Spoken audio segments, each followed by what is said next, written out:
walahun taqa min khalqihi wa majjada wa lam yu'adzib mislataha ahadan. Amma ba'd. Good afternoon, ladies and gentlemen. Welcome to Lunch Talk 35, initiated by Faculty of Education, Universitas Islam International Indonesia. The Honorable, the Dean of Faculty of Education, Professor Nina Nurmila, PhD. The Honorable, Professor Suwarsi Madia, PhD. The Honorable, the Head of PhD Study Program, Bapak Bambang Sumintono, PhD. Also the Head of MA Study Program, Ibu Tati Latifah Tuduriyah, PhD. And our beloved lecturers, Bapak Arif is here, Bapak Ander as our speaker is here also. And don't forget mentioning about our staff who support this event, Mas Sofian and friends, and also the students of Faculty of Education. With me, Gustian Ramadana Putra, PhD student Faculty of Education Universitas Islam Indonesia International Indonesia. Let's open this discussion by reciting basmalah together. Bismillahirrahmanirrahim. Before move into our main stages, let's kindly request an opening speech by our dean, Professor Nina Nurmila, PhD. The floor is yours.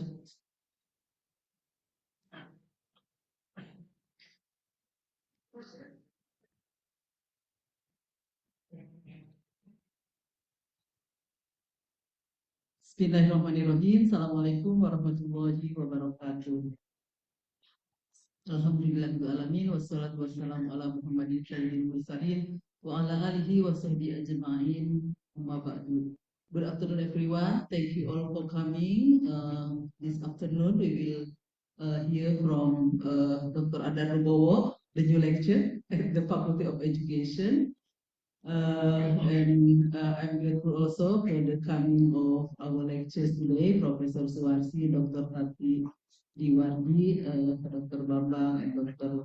Arif, our scholar president. Thank you, Ramadan, for giving me the opportunity to speak.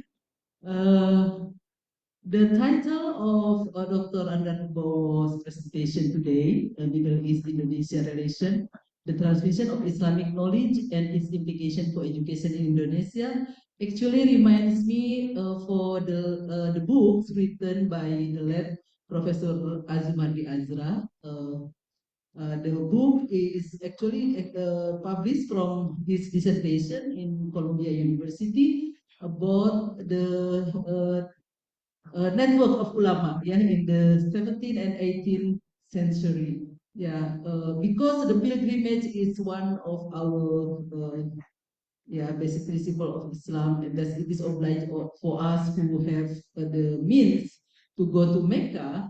So Indonesian people, who are the majority of us are Muslim, try hard to get there. Even before they could afford to go with airplane, they went with the ship.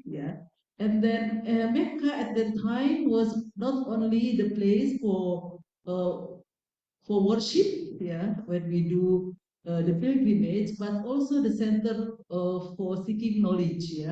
And not only that, Indonesian become the students who study there, but also become the lecturer, the guru. And this shows that Indonesian people has gone international from a long time ago. If Indonesian ulama from a long time ago, like in the 17th, 18th century, has gone international, even now, I mean, you must be like better than them in terms of being international.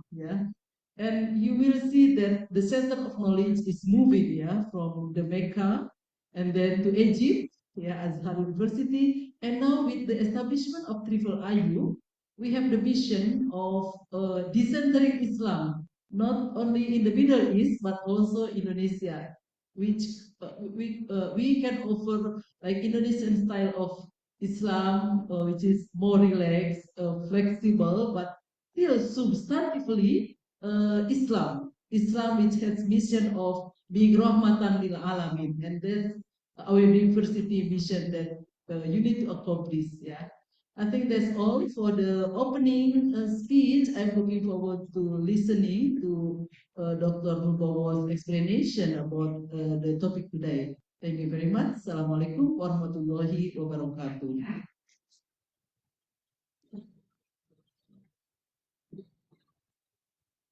Thank you, Ibu Profesor Nina Nurmila. Jazakillah khairan jaza. As she mentioned, ladies and gentlemen, many Indonesian people in the past went to Middle East to study about Islam. We can mention several names at the time, like if you know about empat serangkai Indonesian ulama, Syekh Muhammad Arsyad Al-Banjari, for example, or Syekh Abdul Wahab Bugis, Syekh Abdul Somad Palimbani, and Syekh Abdul Rahman Misri Al-Jawi. They went far from their hometown just to study Islam. And our society consider people who graduate from Middle East is more knowledgeable than people who study in Indonesia itself, for example. And yeah, I think nowadays it changed. It changed, and maybe it is very interesting to listen to our speakers today. That is the pattern still the same, or it shift into decentric Islam instead of Islam, Arab-centric Islam. So without further ado, let's invite our speaker, Bapak Andar Nubawa. Please give applause for him.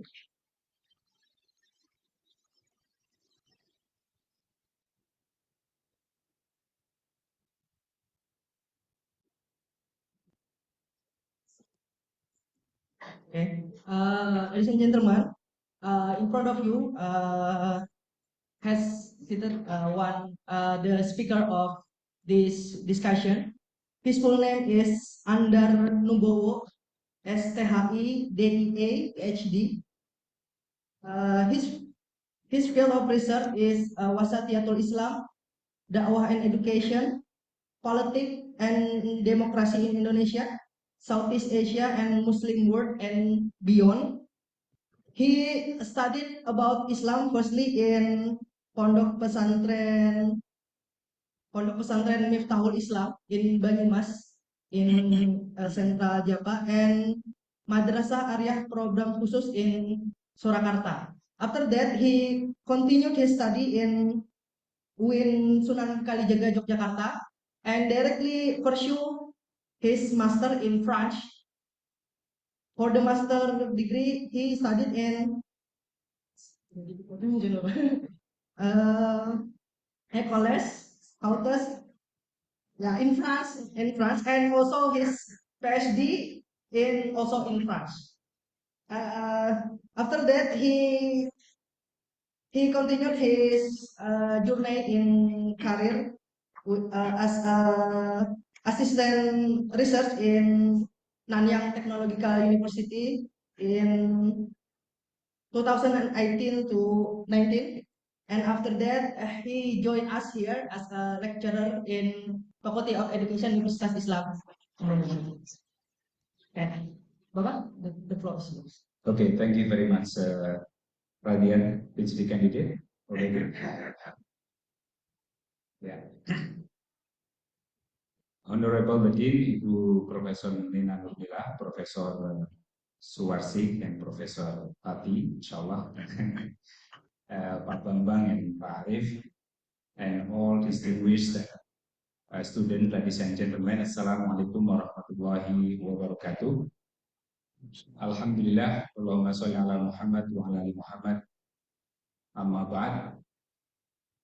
I'm really grateful for the invitation by Professor Nina Nurmila for sharing my presentation on the Middle East Indonesia relationship, particularly the transmission of Islamic knowledge and its implication on education in Indonesia. So actually, this is my part of thesis dissertation. written all in French. I defended this thesis last December 2023. So I do apologize if you find my Franco-Japanese English. I hope that you understand my Franco-Japanese English well.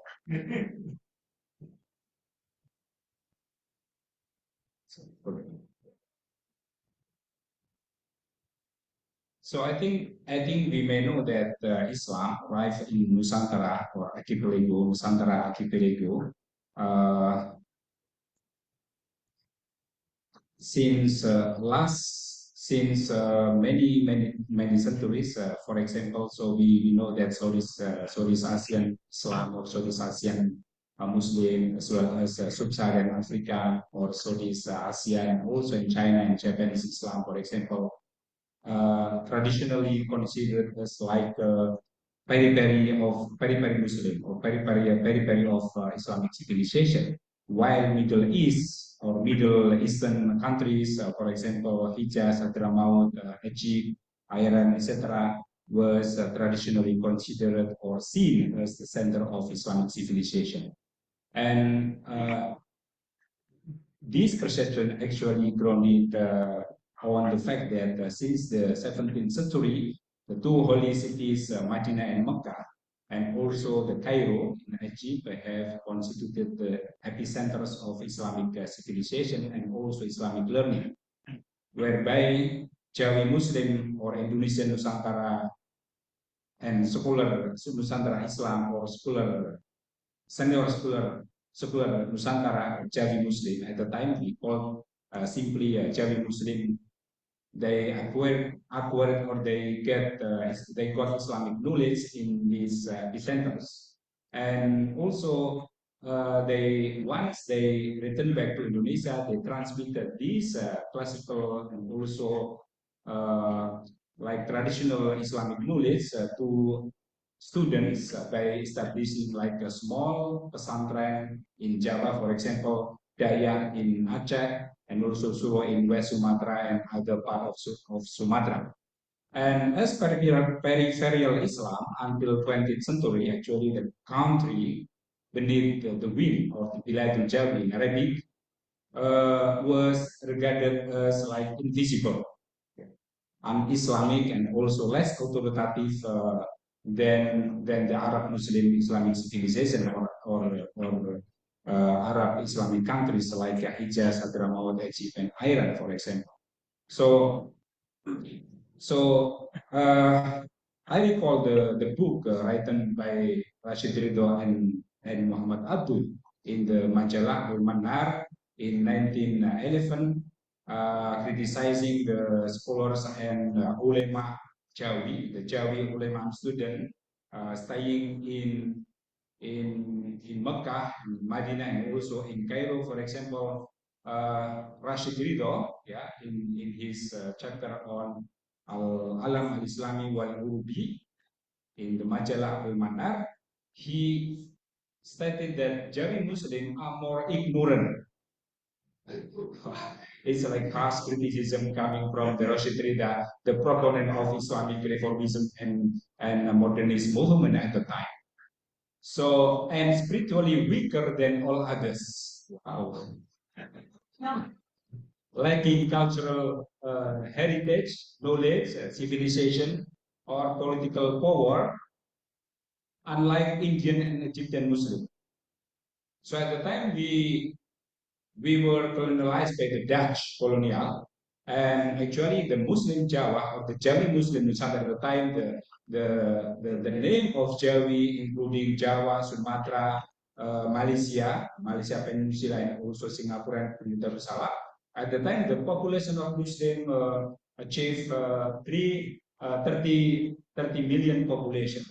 So comparatively, actually, the Russian leader criticized the weakness of Jawi Muslim in confronting the Dutch colonialism.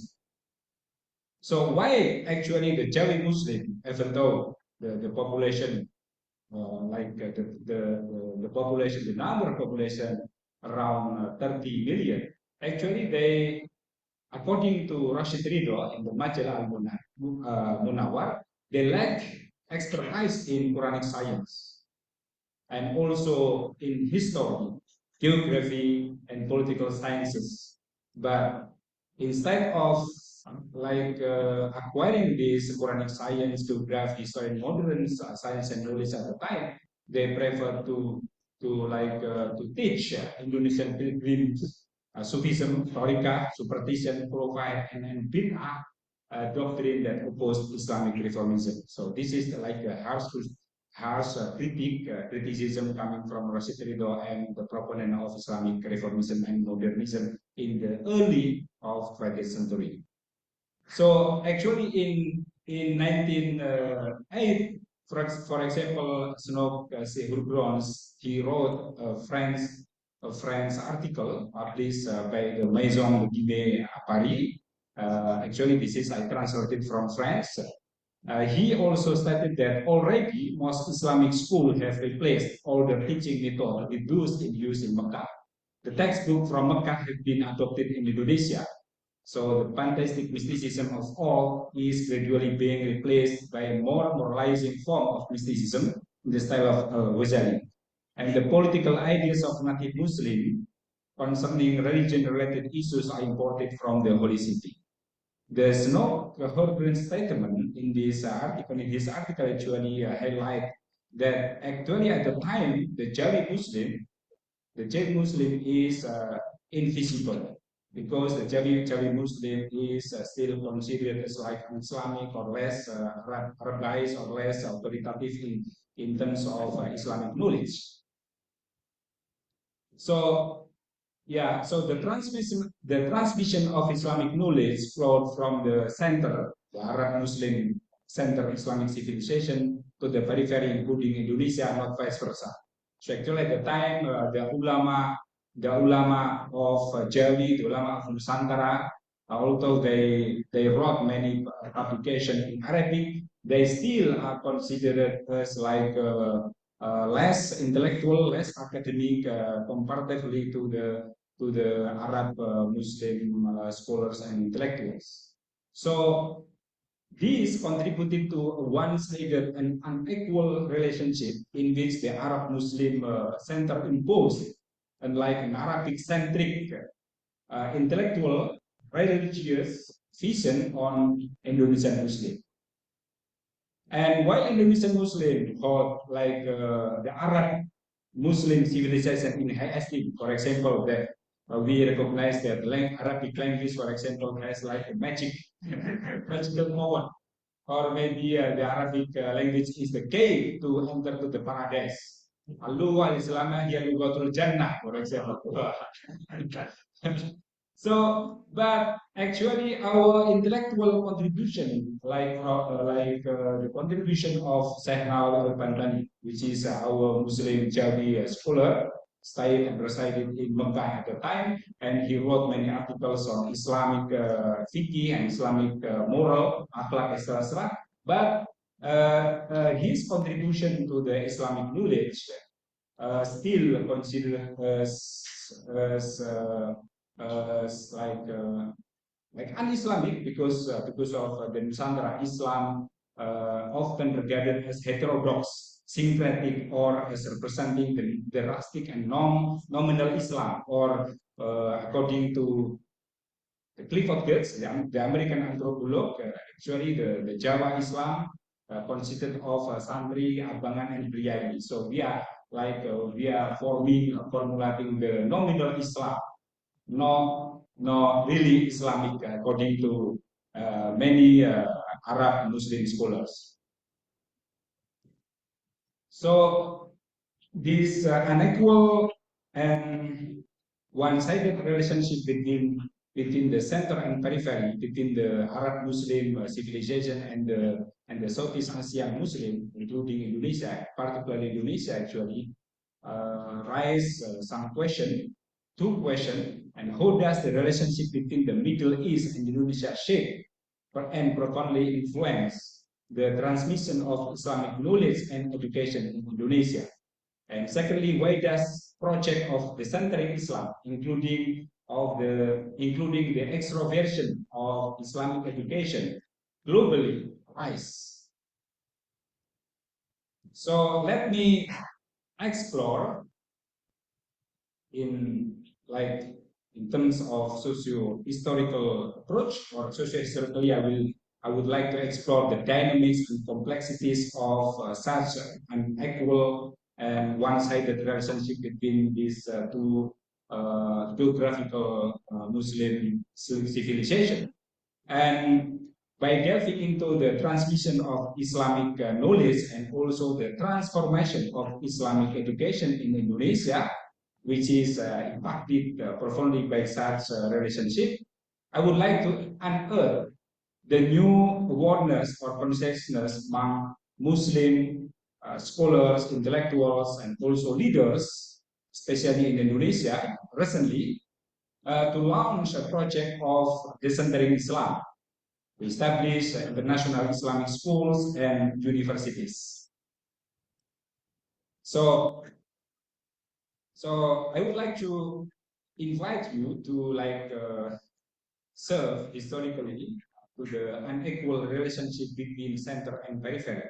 So we know that Islam rise in Indonesia thanks to the Sufi orders and traders in Jawa, Sumatra, Borneo, etc. And actually the massive penetration of Islam into the interior, very interior of Java, for example, in Sumatra and Borneo, Sulawesi, coincided with the demise of Andalusian Islamic Ottoman Empire, marked by the victory of Ghazalian Sufism and the loss of the Rushdian philosophical influence, which is actually shaped tremendously the Islamic civilization in the world. So we know that if we learn further the Islamic history, actually we have already achieved the golden age of Islamic knowledge, the pinnacle of science and technology. But thanks to philosophical theory, like promoted by the Muslim philosophers like Musina, Ibn Bajjah, Ibn Tufel, and Ibn Rushd.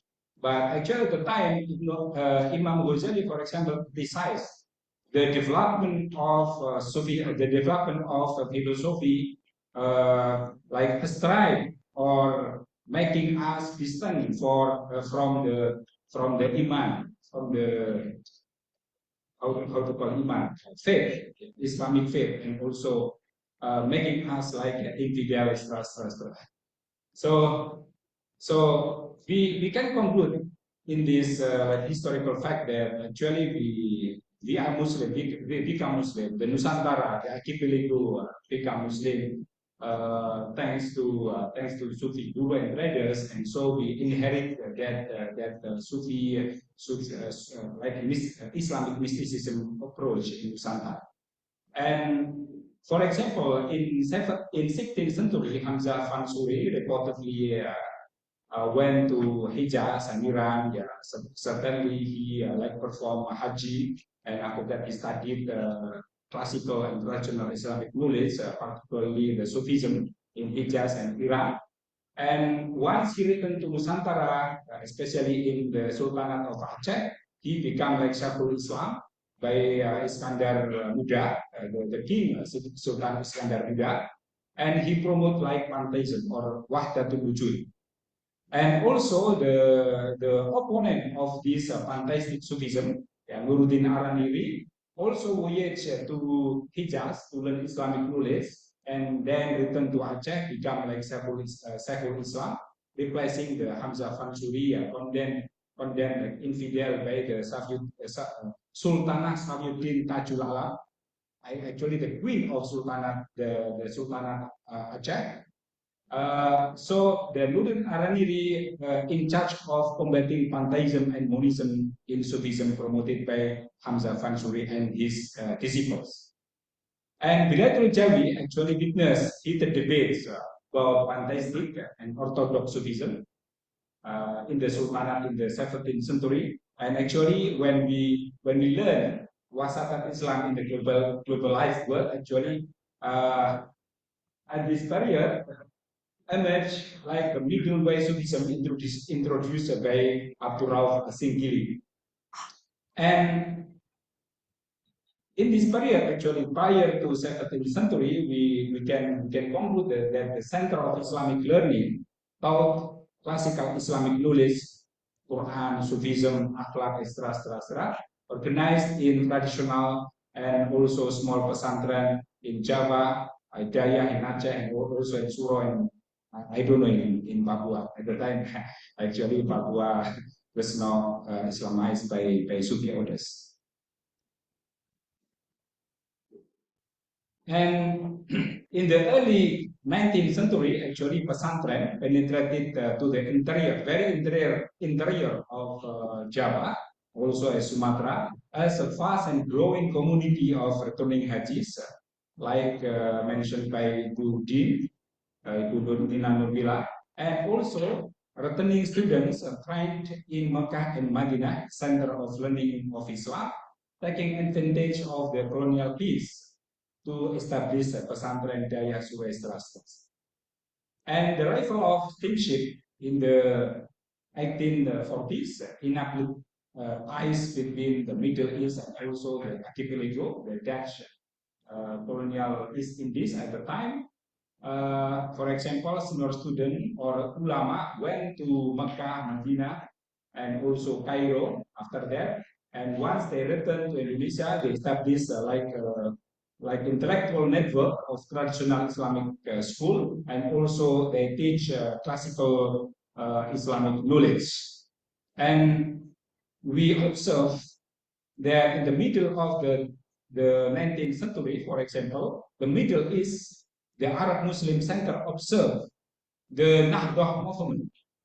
The Nahdah is like a bangkitan, awakening, or renaissance of Islamic Arab Muslim at the time, introduced by the Sheikh Prophet Rifat Al-Tahtawi. He is like a Sheikh Al-Azhar, sent by Muhammad Pasha to Paris, and he stayed in Paris for 5 years. He learned French, and after that he wrote a book, a very tempting and very interesting book, Takhlisul Ibris fi Talkhisi Paris, or the eloquence of Paris, stating that actually by calling upon the Muslim in the world to adopt like modern modern educational system, and also by combining Islamic knowledge and also the modern science and knowledge and technology flourished at the time. And in the late 19th century, Jamaluddin Afghani, Muhammad Abdul, and Rashid Rida promoted the rise of Islamic reformism and modernism, and they published like Al-Manar in Paris and diffused into the Muslim world.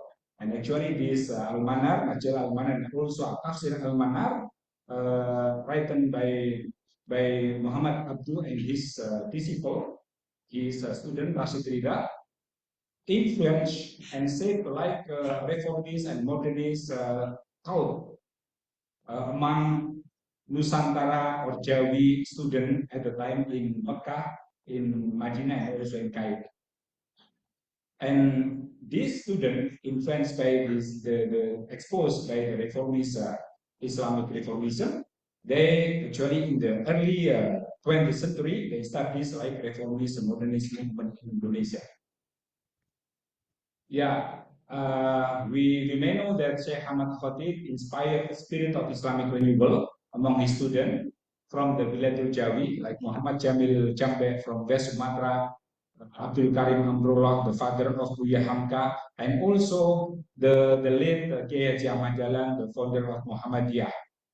And this drive for reform, led by the Muslim elite to initiate reformist Islamic movement, like in Jawa, in Yogyakarta, Java, for example, Host Praninoto initiated the reformist political and economical movement, Syarikat Islam, and Ahmad Dahlan, for example, thanks to the Majalah Al-Manar and also the Tafsir Al-Manar, he initiated the reformist and modernist movement, Persyarikatan Muhammadiyah, and also Ahmad Surkati founded Al Irsyad Islamiyah and Persatuan Islam Haji Zamzam in Bandung or in Garut.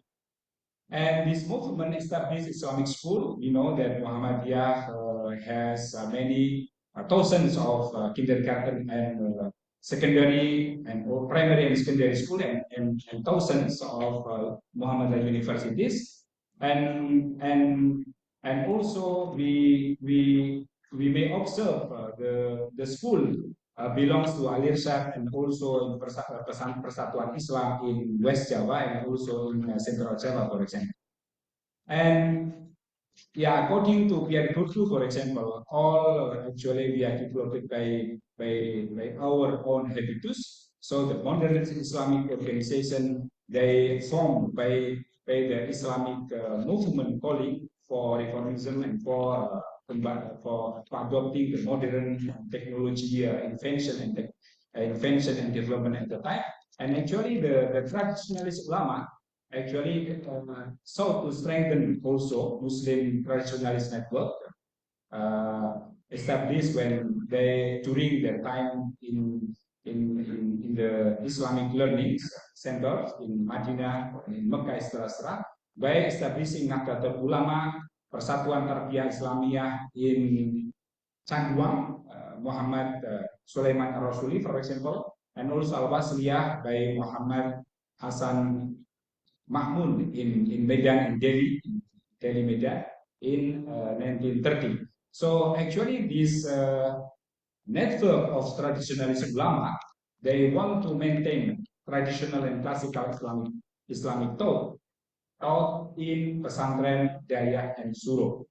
So we may also note the interesting and intriguing historical fact that from 1946 to 1947, for example, the Masyumi Party at the time was like very liberal democratic Muslim party because this party defended like Pancasila instead of Islamic State, Khalifah, Islamic Khalifah, promoted by Abdullah al-Maududi and also Hassan al-Banna, etc. But actually, the Masyumi Party was considered as like liberal and also very moderate, very cosmopolitan Muslim party. But after its dissolution with the Socialist Indonesian Party in 1960 by President Sukarno, there is like a significant portion of reformist Islam within Masyumi and within Muhammadiyah, etc., within Persis, shifted back. They actually shifted back toward a more rigid and rigorous trend of Islam.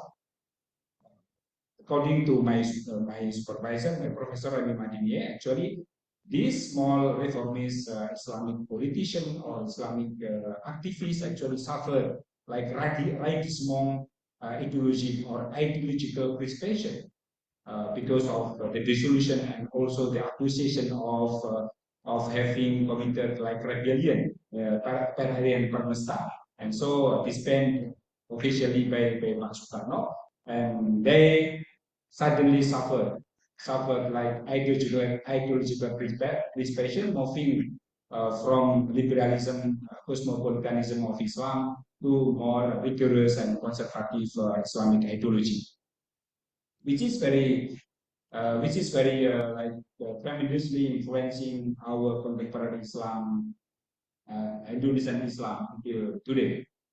So yeah, the establishment of the Dewan Dakwah Islamiyah Indonesia.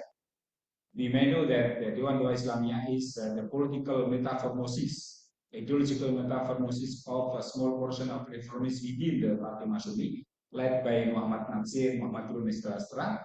And you know that actually the Dewan Dakwah Islamiyah is intended to promote Islamic more rigorous and more quote-unquote fundamentalist Islamic ideology in Indonesia. And this institution, Dewan Dakwah Islamiyah, tighten the ties of Middle East and Indonesia. So So thanks to the TTI for the conservative Islamic group, actually they can go to Middle East to pursue their master and doctoral in Islamic studies. And also actually they can cooperate with organizations such as Jamaat Islami founded by the Islamic state ideologue Jamal Abul Ala al-Maududi and the Muslim World League established Mecca in 1979. So the Muslim World, this is a very pivotal organization, a very pivotal institution sponsored and promoted by Saudi Arabia, which is aimed to promote Wahhabi Islam on international scale, including Indonesia. So to counteract actually the Muslim World League or Rabitul Alam Islami was eventually intended to counteract the Arab nationalism promoted by Jamal Abdul Nasser, Iranian Revolution, and even the radical Salafist movement. So actually, the Wahhabi Muslim is not like radical Salafi movement promoted by Juhayman Al-Tabi, who like spearheaded the 1979 Mecca Rising at the time. So yeah, we know that they established an office in Riyadh, in Mecca, to facilitate the enrollment of Indonesian Muslim students in Saudi universities to pursue Islamic bachelor degree, master, and also PhD.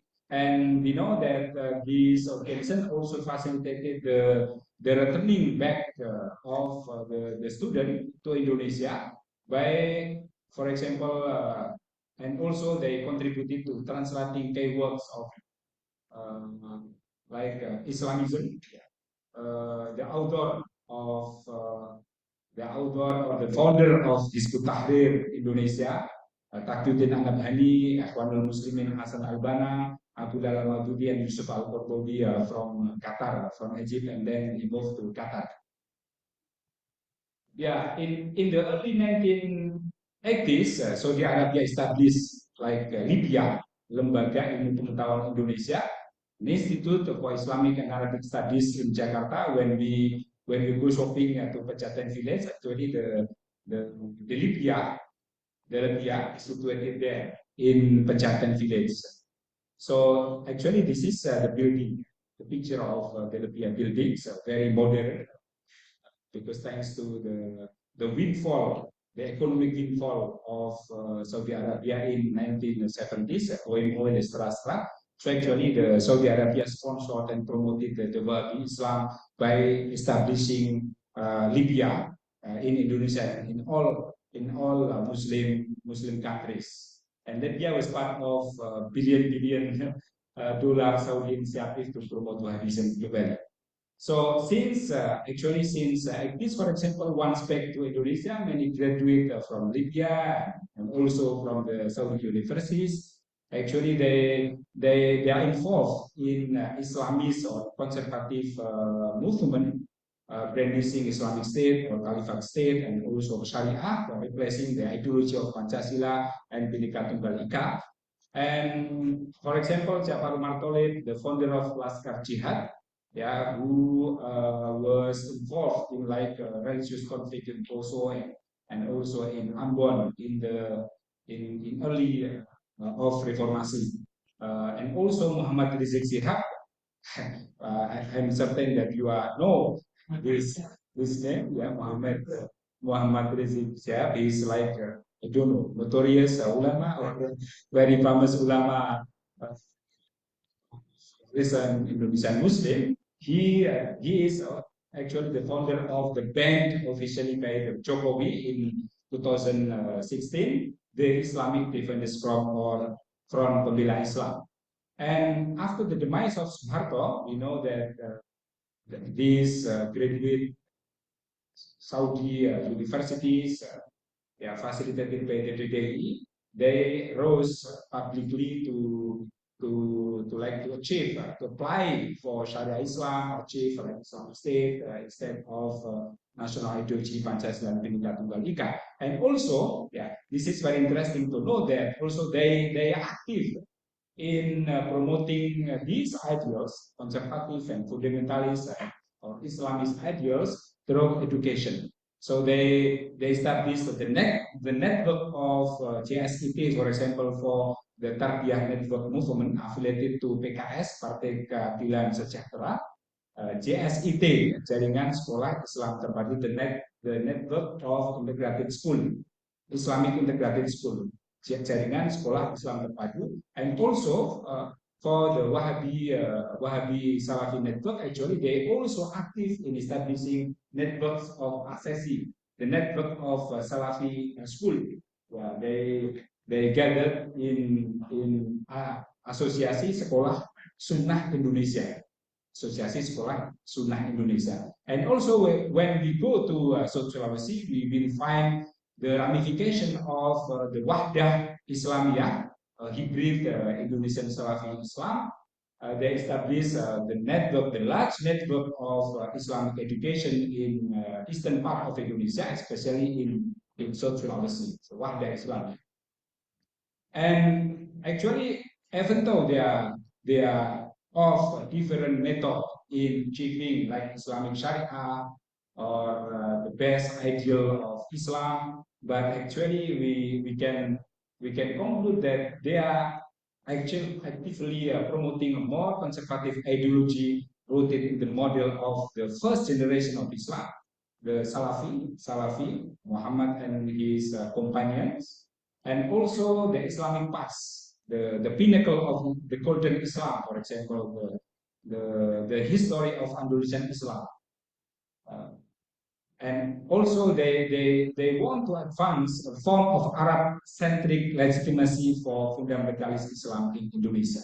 So this is the common characters or the common platform of these very diverse and very different Islamic ideologies and also movement in Indonesia. Yeah, actually we have been witnessing this conservative Islamic group, and we also noted, we should note that also in 1970s, we observed the rise of progressive Islam, or the progressive Islamic or the Muslim progressive thinkers, scholars, and leaders, because actually we may know that the small portion of Masyumi suffered like traditional music. They go establishing DGI to promote more conservative ideology of Islam, but the other part of Masyumi actually they are committed to openness and willing to do alliance, tacit solidarity or manifest alliance with Suharto in leveraging Indonesia's wealth from all revenues to expand educational opportunities in the West, actually.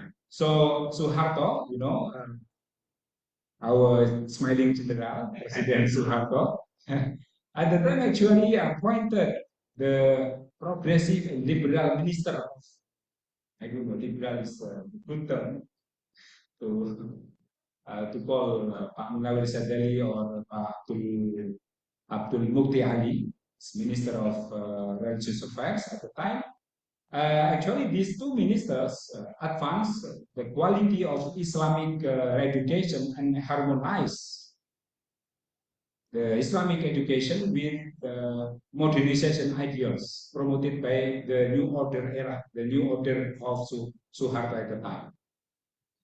And actually, Pak Mukti and Pak Munawir Sadri, two ministers, sent IAIN professor, maybe Pak Ibu Nina Nurdila is like very brilliant professor of IAIN, sent to pursue master and PhD program at the very prestigious universities in US, in Europe, in Canada, and in Australia. And they believe Western universities provided a conducive environment for young Indonesian Muslims to experience open, critical, and advanced educational methodologies aligned with modernization goals and ideals promoted by the New Order regime of Suharto.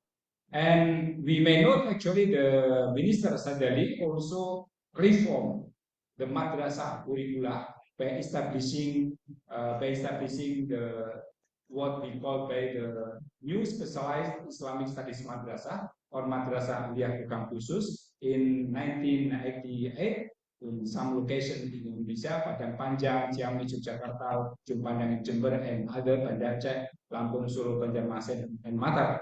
And this new madrasah actually is a combination of traditional pesantren with modern pesantren like Gontor Estras. Because in Indonesia, you know, when we learn about pesantren, actually there are two types of pesantren. Traditional pesantren belongs to Nahdlatul Ulama, and modernist pesantren belongs to, I don't know, reformist and modernist Islamic organization. Like Gontor, for example, founded by the Tribunti, very inspired by the Muhammadiyah movement, and also Pabilan, for example, like not traditional but also modernist pesantren. So there is like large discrepancies between traditional pesantren and pesantren, and Pak Munawar Sadali, which stand behind Pak Suharto, try to combine these two types of pesantren, traditional and modern pesantren, into the new fully funded state fully funded madrasah aliyah program khusus. And we know that this period actually saw the emergence of new wave of Muslim progressive also liberal progressive Muslim thinkers like Nurholis Majid, Amin Rais. At the time he was very open and very progressive thinker that we had, but I don't know right now because he founded like a very small, very close-minded political parties. And also Safi Marif, all former student of Azur Rahman at the University of Chicago. And also we may know that Abdurrahman Wahid, even though he is graduated from the Middle Eastern universities in Cairo, but he's not graduated actually. He dropped out himself from the University of Al Azhar, and then he moved to Iraq to study many things. And when we read his like biography, actually Abdurrahman Wahid, instead of pursuing following the course, actually he went to cinemas and also the dance, the Middle Eastern dance. So actually these all Muslim progressive thinkers and scholars advocated for Islam that emphasize development and progress, kemajuan and pembangunan dan kemajuan in line with the ideals of Suharto. Yeah, so this is actually the change and transformation of Indonesian Islam in 1990s. For example, the establishment of the ISMI sparks intense debate on Islamization of knowledge, whether Islamization of knowledge is should be underwent by Muslim or not. So actually, when we are talking about this Islamization of knowledge, we should trace back to the concept of Islamization developed by Sheikh Nakib Alatos. He is still alive in Malaysia. He was born in Bogor, but he moved to Malaysia and became a Malaysian citizen. And also Ismail Raji Al-Faruqi, an American Muslim intellectual, through their works, lecture, and writings. And Fazlur Rahman actually he defined it, or he criticized the project of Islamization of knowledge. To him, there is no any obligation for Muslim to Islamize any knowledge, any science, because all knowledge valuable to humanity, the human dignity is already Islam, according to him. So there is no need to Islamize Islamize science and technology or all knowledge, even though coming to Western civilization is all is okay when he is keen to Islamic humanity or Islamic teaching. And we know that this is the very famous Muslim intellectuals, Nurholis Majid, defended that actually we as Muslims should be like have mastery of knowledge rather than Islamizing the knowledge. And by the 20s, for example, these progressive and liberal Muslim thinkers inspired the emergence of young intellectual Muslims gathered in the Liberal Islam Network, JIL, and also the Muhammadiyah Young Intellectual Network. Actually, the JIL, like Mas Sahal, Ahmad Sahal, and also Ulil Absar Abdallah, the proponent of liberal thought of Islam, coming from the traditionalist Islamic organization Nahdlatul Ulama, and the JIL, you know that the JIL Muhammadiyah belongs to Muhammadiyah Habitus Islamic young Islamic intellectuals. And also they criticize the project of Islamization of knowledge. And conversely, the student of Syed Nakib Lataf, like Adian Muzaini, Hamid Fahmi Zarkasi from Gontor, Adnin Harmas, and Samsudin Arif, they criticize the liberal network of Islam, as astray to Islamic teaching and dangerous to the Islamic faith, etc. So they actually actively reintroduce the idea through the establishment of INSIS, the idea of the Islamization of knowledge. And this is the recent development Muslim intellectual discourse. So we know that the late Kiai Haji Abdurrahman Wahid, the former chairman of Nahdlatul Ulama, and also the late Ahmad Shafi Ma'arif, the former chairman of, they both call for pribumisasi Islam, the indigenization of Islam. They invite us to move away from a catastrophist view of Arab history. The conflict, the Shia and Sunni conflict in the Arab history. This is not Islam. This is not Islamic. So we should move away from this conflictual relationship in Arab history. Shia Sunni was constructed sociologically, politically, also religiously by the last generation after the Muhammad and his companion. And they called on non-Arab Muslim thinkers, including us as thinkers or as scholars, to build an Islamic civilization free from Arabism and sectarianism. So we should distinguish Islam and Arabism, Islam and Arab culture, because it can be not like understood in one line. So we should distinguish Islam is rahmatan lil alamin, but Arab is confined geographically to the Arab people. And Muslim intellectuals have worked to liberate themselves from Arabia-centered Islam.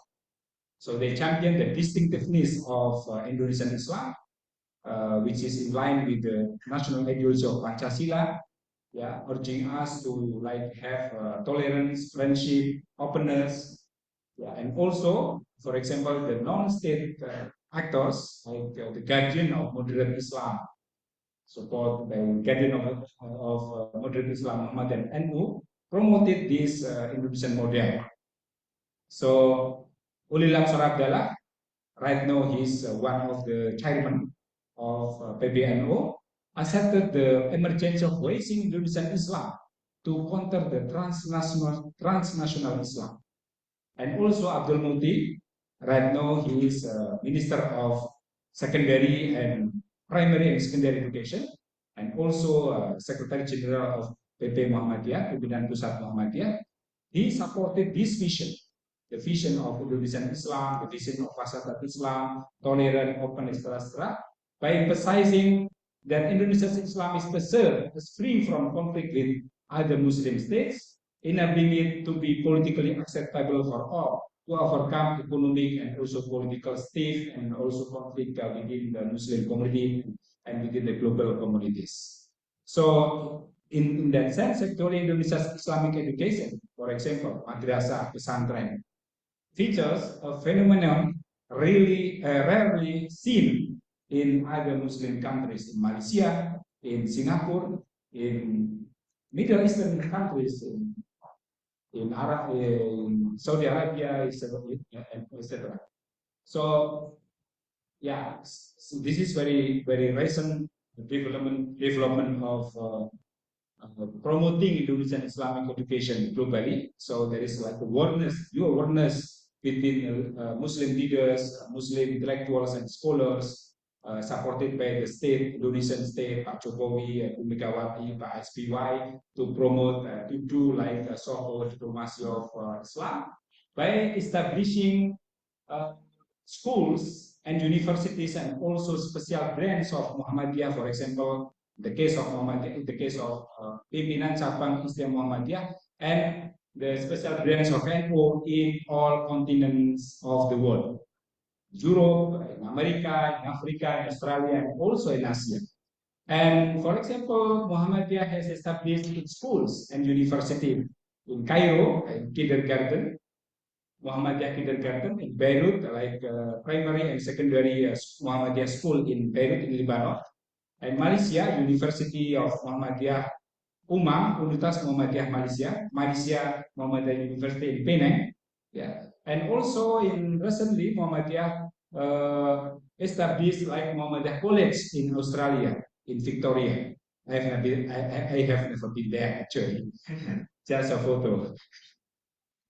So the state also very active in promoting this kind of Indonesian Islam, this kind of pre-Islam Islam, the tolerance, the distinctiveness of Indonesian model, aligned with the Pancasila ideology, by, for example, launch a national strategic project of this beloved campus Universitas Islam Internasional Indonesia. UI 3, wow. There is UI 1, UI Depok, UI 2 in Yogyakarta, and right now we are here in UI 3, so Universitas Islam Internasional Indonesia. So we know that the vision and mission of this university actually to promote globally and nationally the Wasatan Islam, which is a very Indonesian model of tolerance, of openness, of friendship, and smiling and colorful Islam, Islam warna-warni, and happy Islam, relax Islam, Islam yang santai, Islam yang ya oke lah gitu ya, relax. Compared to our fellows in other Muslim countries. So for concluding remarks, actually in line with the growing awareness of Muslim intellectuals and leaders in advancing the position of Indonesia in the global world. So actually we as students, we as a lecturer should take account this initiative and consciousness in advancing knowledge, science, and technology invaluable for the betterment of global society, and also particularly for contending the global threat, the rising, the growing threat of religious violent extremism promoted by religious scholars and thinkers. Thank you very much for your attention.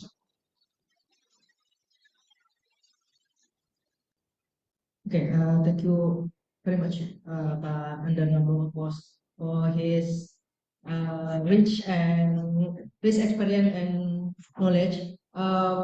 For the second term of this discussion, we would like to invite the audience to Q&A session. Okay, for the first term, let's have 2 women and 2 men to make it equalized. It seems for me like my third defense. First, we have Ibu Prof, like us. Yeah. Yes. Thank you very much, Ramadan. Bismillahirrahmanirrahim. Assalamualaikum warahmatullahi wabarakatuh. Thank you very much, Pak Andar, for elaborative lecture. I enjoy from the beginning until the end while I'm enjoying my lunch. This is not no. It is like the very short version of your lecture from Mecca to Egypt and then Triple IU, yeah, moving Indonesia from the periphery to the center, yeah, by decentering Islam from Mecca, Egypt into Triple IU, yeah. And when you are explaining about that history, I was trying to see where my position was. Yeah, and you have pointed out that I am one of the scholars from the State Institute of Islamic Studies or EIN, UIN, who sent actually it is intentionally being sent abroad, yeah, to Canada, America, Australia, and Butati is one who was sent to America.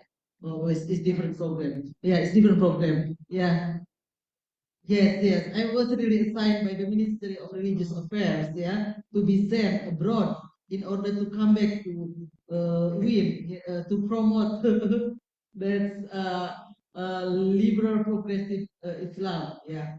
Of course, yeah, we have like the program of the pre-departmental program for overseas postgraduate studies. It was located in Queen Jakarta, and I was batch 6, and then Pak Rector Prof Jamhari, I think it was batch 2 or 3. Yeah, yeah. It was really designed, yeah, to strengthen the postgraduate program in the Islamic higher education. And when you were explaining about the rise of the conservative Muslim, I was waiting, where's the progressive Islam? And then it turned out it come after that. Yeah, that we are in Indonesia, we have conservative groups and also the progressive Muslim. Of course, I belong to the progressive Muslim because there is no place for gender equality within the conservative groups. I remember I went to the parliament defending about one of the draft for the gender equality, and then people from INSIS come opposing us. Opposing us. Yes, yeah. Actually, that's my comment. My question is only short and it's very maybe technical. In one of your slides, you explained about 1979 Mecca uprising. What is the difference between 1979 Mecca uprising and the Iran Revolution? Is there any relationship between the two? Thank you very much. Okay. Thank you, Ramadan. Right. So, Anda, thank you for the nice story to refresh our memory, actually. But I want to criticize something. What you saw is most likely is this story, not her story.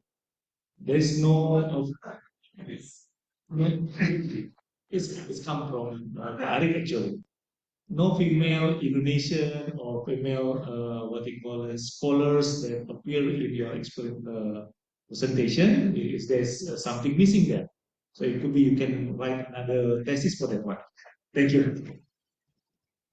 This question, I like that. But highlighting the invisibility of women. Yeah, thank you. Okay, Ramadan. Yeah.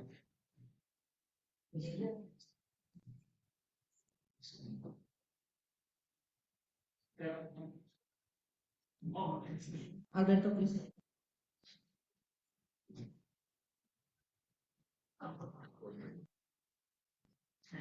Assalamualaikum, Pak Ibu.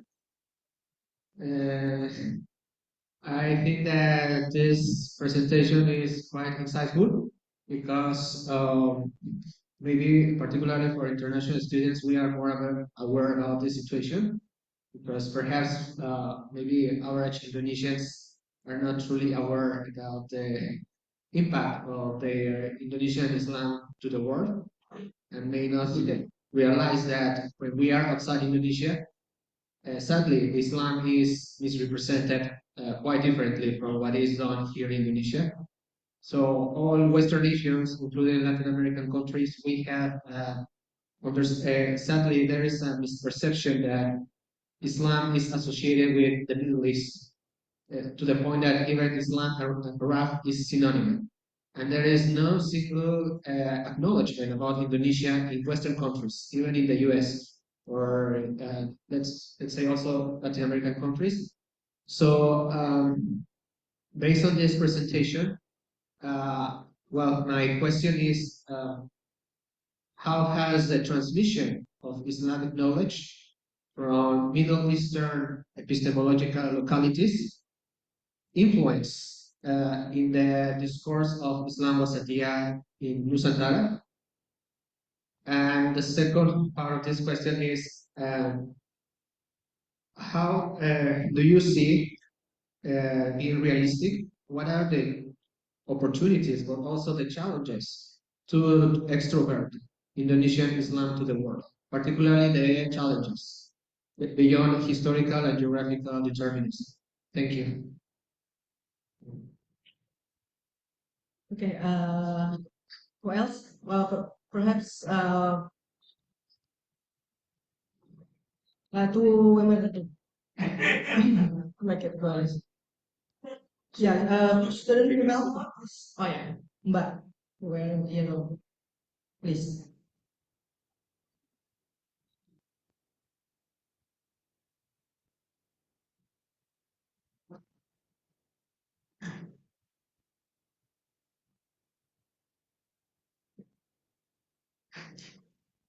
Assalamualaikum warahmatullahi wabarakatuh. Good afternoon, Pak Andar. I would like to ask, maybe I missed some point about the aims of Saudi initiative to promote the Wahhabism globally, because I do agree that we need to differentiate about Islam and Arab culture. Yes, that's maybe that's my curiosity about that. Thank you.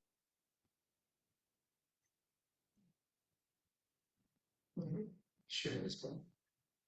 Yeah.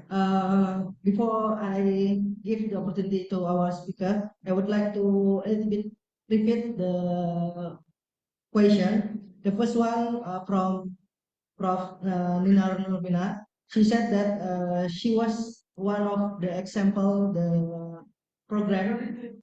Oh yeah, and then she asked about the Iran revolution in 1976. I got it.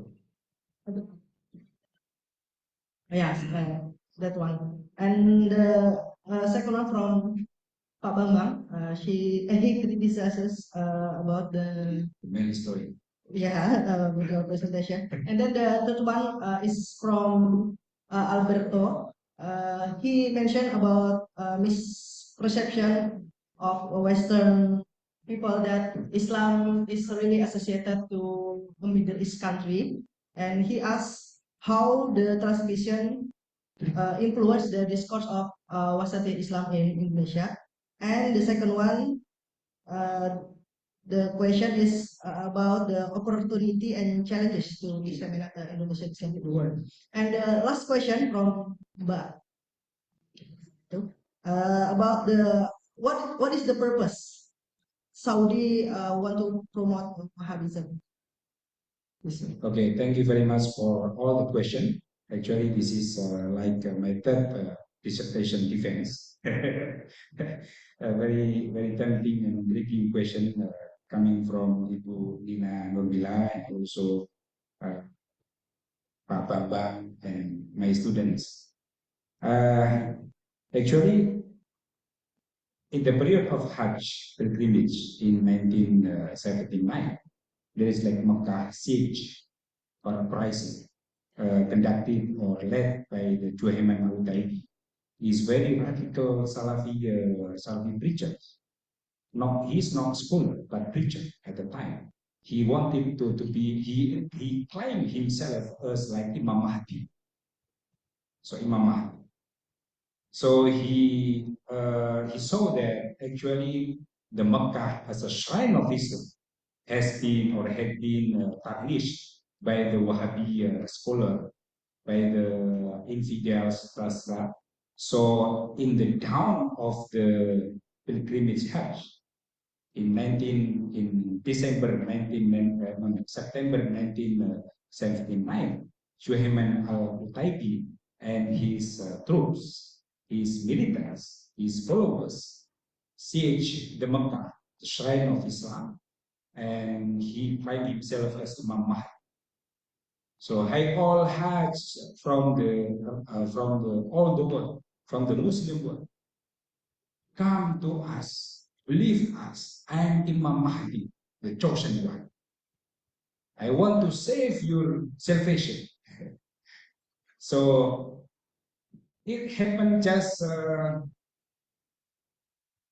6 hours, because actually the Saudi government, Saudi Arabia government, invited Paul Berry, the General Corporal, a French soldier, the French general, to come to Saudi Arabia. And this is very funny story, because before entering to the shrine of Mecca, to the Kaaba, for example, because there is a dogma saying that you should be Muslim before entering the Mecca. So Paul Beryl and his soldiers, French soldiers, who is Christian, profess Shahada before entering and before entering the Kaaba and capturing the Juhayman al-Taybi and his soldiers. This is very funny story. So actually at the time, the Saudi government has no any tough military troops or security troop guarding the guardian of the Holy Shrine of Mecca. So he invited the French general, the French soldier to capture and to make them or to end the upheaval by the uprising conducted or led by the Juhayman al-Tayb. And the impact of this coup d'etat, of this siege of Mecca, actually was tremendous, because the student of Juhayman al-Taybi, even though Juhayman al-Taybi was jailed and got death sentence, but his disciple and his followers spread radical Islamic ideology throughout the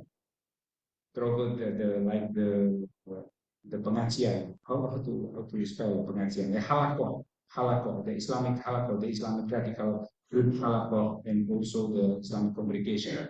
And this radical ideology invented by the Juhayman al-Taybi actually influenced and inspired the Bin Laden movement, the terrorist attack led by the Osama bin Laden, and also the very global network of radicalist Islam and jihadist Islamic movement. So while actually the Wahhabi government of Saudi Arabia, they actively and intensively combat this radical Islamic group, because according to the Wahhabi ulama and also the Saudi government, Juhayman al-Taybi and his followers were astray from Islamic teaching prone by the Wahhabism and Salafism. Yeah. And also the Wahhabi Saudi movement actually spread and promoted globally to counteract, to quell the ramification of Shiite ideologies thanks to the Iranian Revolution in 1979. So there is the same time of the revolution in Saudi Arabia, the coup d'etat, the siege of Mecca led by Juhayman al-Taybi, and Iran, there is the Iranian Revolution conducted by the Ayatollah Khomeini and also the ideologue of Islamic Iranian Revolution, Ali Shariati, to expel, to step out the authoritarian regime of Shah Pahlavi at the time. And thank you very much for the very feminist criticism and note. Actually, yes, I agree with you that I miss to involve the female history in Islamic education. For example, there are many amazing stories of female ulema. For example, in the early 20th century, Muhammadiyah or Islamic movement founded the female wing of organization, what we call by the Aisyah. This is so. Correct me if I'm wrong. This is the first Islamic female organization promoted to like gender equity, egalitarianism between male and female. There is no distinction in acquiring Islamic knowledge because tolabul ilmi faridatun ala kulli muslimin wa muslimatin. For example, so based on this Islamic basic teaching, actually school was open to also to female. So the Asia movement, the female wing of Muhammadiyah, actually they established networks of Islamic kindergarten, Bustanul Atfal, Terogot Indonesia from Aceh to Papua, and also right now the Asia movement established like universities in Yogyakarta, Asia, in maybe Prof. Suwarsi, yeah, from Yogyakarta. Yeah, so thank you very much for this this very insightful criticism on this male history. Actually, I'm not intending to present the male history, but yeah, I accept the notice and the critic. For Alberto Conti, yeah, we should distinguish Islam and Arab culture because Islam sent down to humankind, not just to Arab people, also to Mexican people. So I heard that in Mexico, in Latin America, for example, there is a growing Islamic community in Peru, in Cuba, in Mexico, in Brazil, etc. So it indicates eventually that Islam is not just intended for Arab people, but to all humankind, because Islam is doctrinally Islam is a region of rahmatan lil alamin, it's cosmopolitan Islam. So to understand well the difference between Islam and Arab culture, for example, so we should respect, we should learn the essential of Islamic teaching, the essence of Islamic teaching, the universal values of Islam, like al-musawah. Musawah is egalitarianism, equity between male and female, for example. And also al-musawah, al-adalah, al-adl, for example, which is deeply rooted in the conception of ummatan wasaton in Al-Baqarah. Wajah wa kadzalika ja'alnakum ummatan wasaton. Yeah, actually it's not rightly. Yeah. So umatan wasaton, when we understand deeply, actually umatan wasaton, this concept contains two notions of Islamic teaching: al-khair, al-khiyar, wal-adl. Al-khiyar is excellency. So as Muslim, we should be excellent in all fabric of life. In acquiring Islamic knowledge and technology, not Islamic knowledge, in acquiring all knowledge and science, in providing economic and political justice. So we should be excellent. So this is the essential Islamic teaching, and also al-adl, justice. So we should be just for all humankind. So when we go back to the Islamic teaching, so we will learn the fundamental values of Islam, containing al-musawah, egalitarianism, equity, dignity, justice, social justice, economic justice, and excellence. So actually, what is the influence of Middle Eastern countries in establishing or in promoting like Wasatiyah Islam? Yes, there is like a close relationship between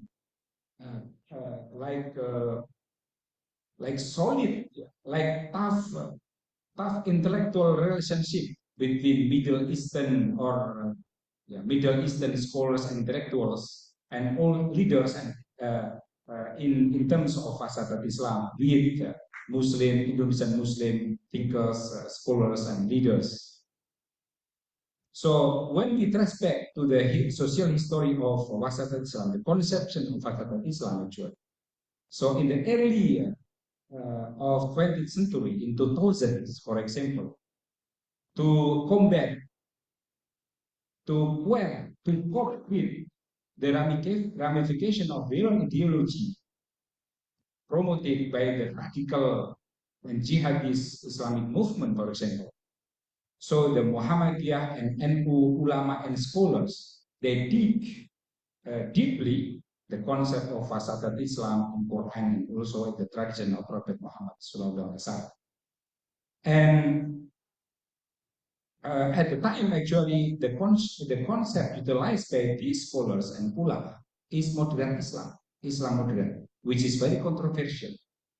Some Islamic groups criticize the concept because moderate Islam or Islam moderate is politically and economically constructed by the West. Moderate not actually represent the basic meaning of Islam. Islamic wasat, wasat Islam umatan wasaton, because wasat meaning not doesn't mean only moderation, moderate, but also justice, equality, etc. So considering the controversies of the utilization or the using of moderate Islam or Islam moderate, the scholars, the Muslim scholars like Azumardi Azra, the late Azumardi Azra, and also Pak Din Samsudin. Actually, at the time, Pak Din Samsudin and Azumardi got involved in MUI, Majelis Ulama Indonesia, and for Pak Din Samsudin, he was like chairman of Muhammadiyah. They got invited to the International Conference of Wasatat Islam in Amman in 2004, in Mecca 2005, and 2006 in Topkapi, Turkey.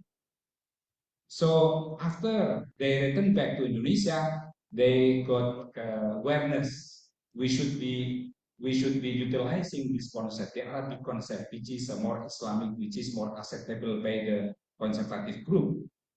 So since 2015, the MUI, the Majelis Ulama Indonesia, the Indonesian Concept Ulama, declared officially the concept of Wasatat Islam should be adopted by all Indonesian Muslim and all Islamic organizations in Indonesia.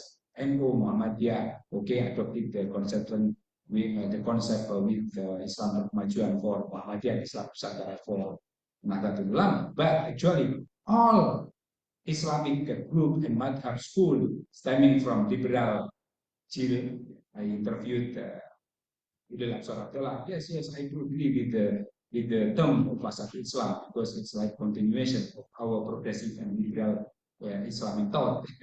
So there is no any contradiction, liberalism and or progressivism with the Wasatat Islam. And I interviewed like Adian Husseini, the chairman of the DPI. They also accept the notion, the conception, brought by Azumardi Azra and something all other Muslim intellectual in Indonesia from Amman message. There is Risalatul Amman, Risalatul Makkah, and also Risalatul Topkapi by using the concept of Wasatat Islam instead of using moderate Islam, because moderate Islam is viewed or seen as politically constructed by the Western power like America, United States, to distract Islam and Islamic communities. Yeah. So there is actually the solid influence of Middle Eastern Conference on Wasatat Islam in Amman in Mecca and also in Turkey on instituting or institutionalization of Wasatat Islam in Indonesia. And for Saudi, for Aceh, for example, I do agree with you. We should be aware of like I don't know the dangerous the dangerous ideology in the name of Islam, the name of any kind of religions to conduct like violent extremism, etc.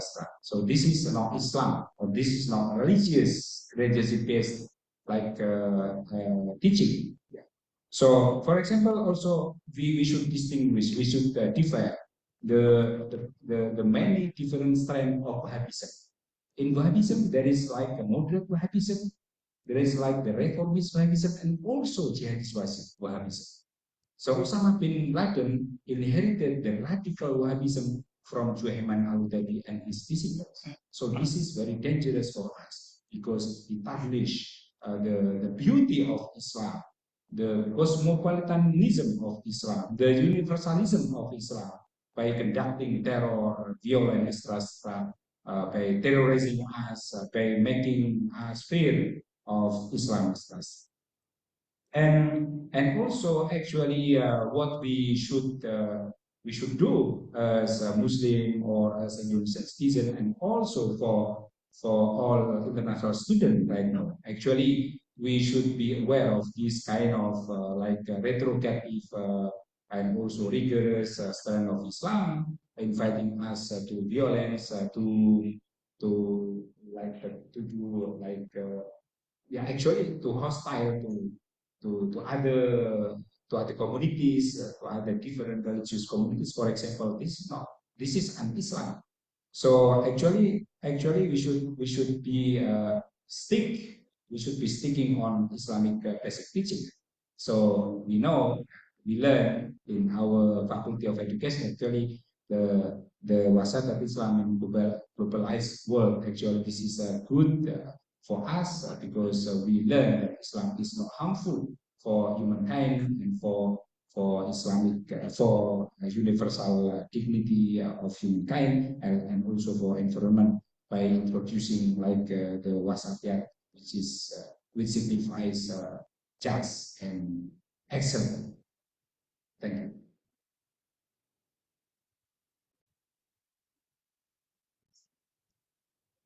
The last question has already answered. If you open okay,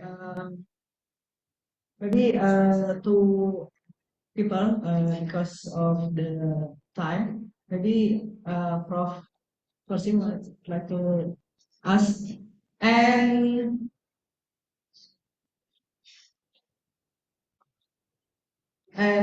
Mas Furqan, yeah, one women and one man.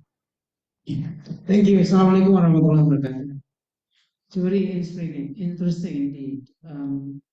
My, for asking my question, if you have a kind of radicalist and some uprising of some extreme ideas, do you think that is a pattern stimulating this phenomenon to arise? Because, say, for example, there's a kind of some deviation of the teaching, and something like that, so that they wanted to go back to the basic ideas, but because of the situation, they took the step which is really blowing the ideas. Is that any pattern? Second question is, when I did my PhD, because I left my family home and kind of I needed something to hold on, and I explored the Quran, but not the Arabic. The Arabic I just read, but the translation. I came to the conclusion that in fact all knowledge, all kinds of knowledge belong to Allah, because the creation and things like that. But why when you have the golden age, of course the scientists is there, and I read a statement that in fact the Muslim scholars at the time started from the Quran and then did some research, and that is strengthening the faith of that. And last April I visited the museum in Uzbekistan, the astronomy museum. I was amazed at that time, 14th century already, a very big museum. So meaning that we probably, oh, UIIII, okay, will will have the opportunity to follow the step being the center of scientific, what do you call it, study of Islam, with modern methods of research, etc. That's my hope, in fact, because of the golden age, and we have the flagship, right, for that.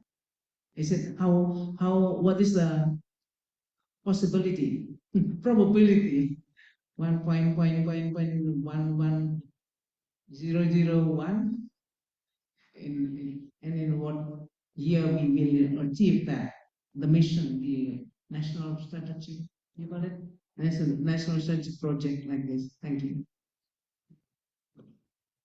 The last Okay, question. okay, thank you. My name is Mufan from PhD second batch. I want to ask questions about your study because you've mentioned about the Middle East Indonesian relations and the transmissions of Islamic knowledge and its implication for education in Indonesia. And you've mentioned some scholars like Buya Hamka, Ahmad Dahlan, so on and so forth. But I didn't really see any explanations about the influence of Wali Songo, which is also those who really influential toward the Islamic teaching in Indonesia. And did you also link your study to those kinds of scholars? Because as far as I know, those people are the ones who influential for the Islamic civilization in Indonesia. Thank you. Thank you very much for the question.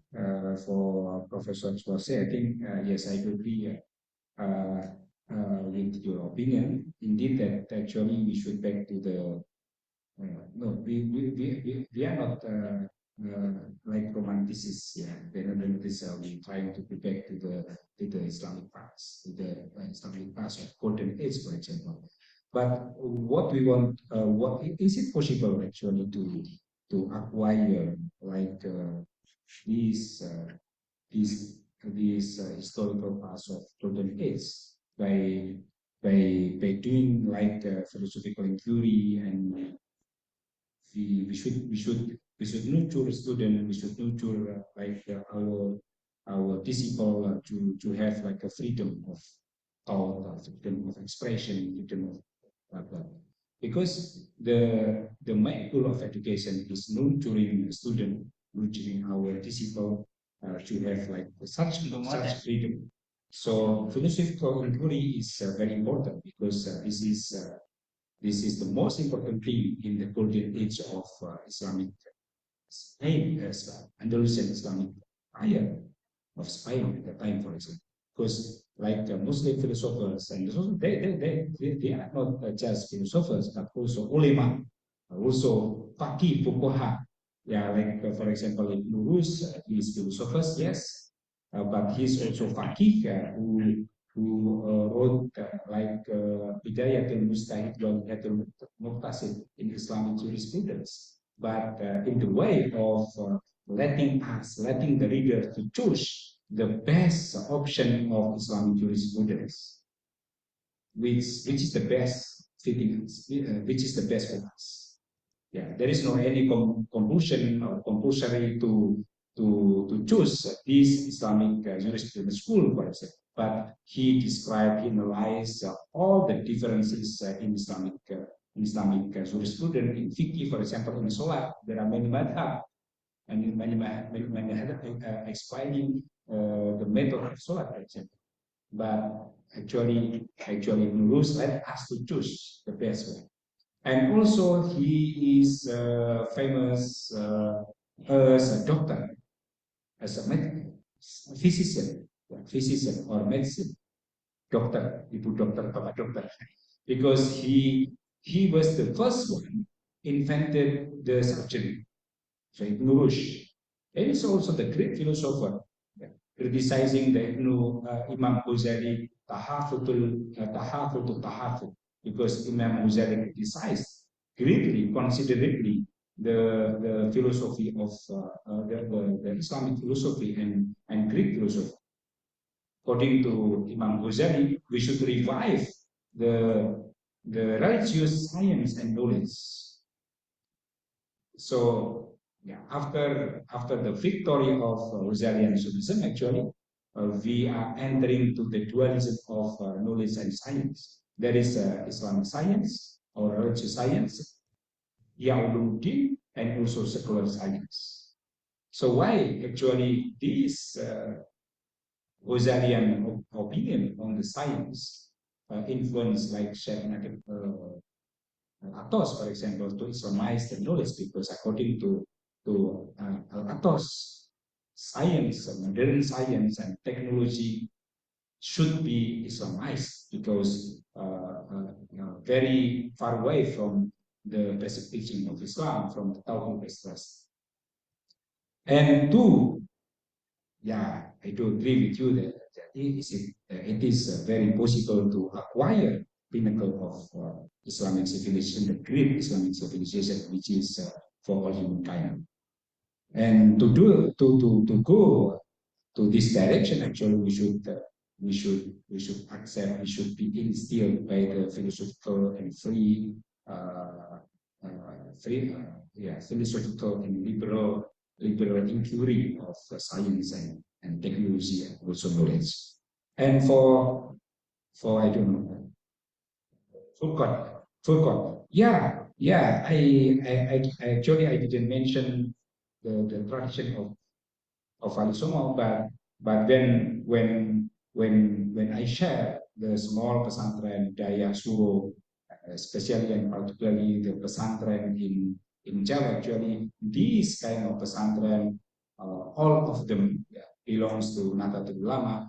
Certainly they adopted the teaching of Ali Songo, because one of the doctrine of the Nahdlatul Ulama, we should be accepting and following the teaching of Ali Songo, especially the Sunan Kalijogo, which differentiate or to distinguish the Islamic reformist and modernist movement. Because for Muhammadiyah, for example, la Syiah, la Syi'i, wala Sunni. Muhammadiyah claimed itself as non-madhab Islamic movement, no Syi'id, no Sunni, and also no Syafi'id, no, but actually as long as all these madhab, all these Islamic opinion fit us, best for mankind, so Muhammadiyah adopt the opinion. So in that sense, actually the Wali Songo still alive, still vibrant in traditional pesantren, belong to Nahdlatul Ulama and traditional Islam organization, especially in Java. Thank you very much. Okay, thank you very much, Pak Andanto. Perhaps Bapak, may I also question Bapak about pribumi Isasi Islam. Do you think that we have as robust magnet as Arab to escape the Arab-centric Islam and promote this is Islam in Indonesian version?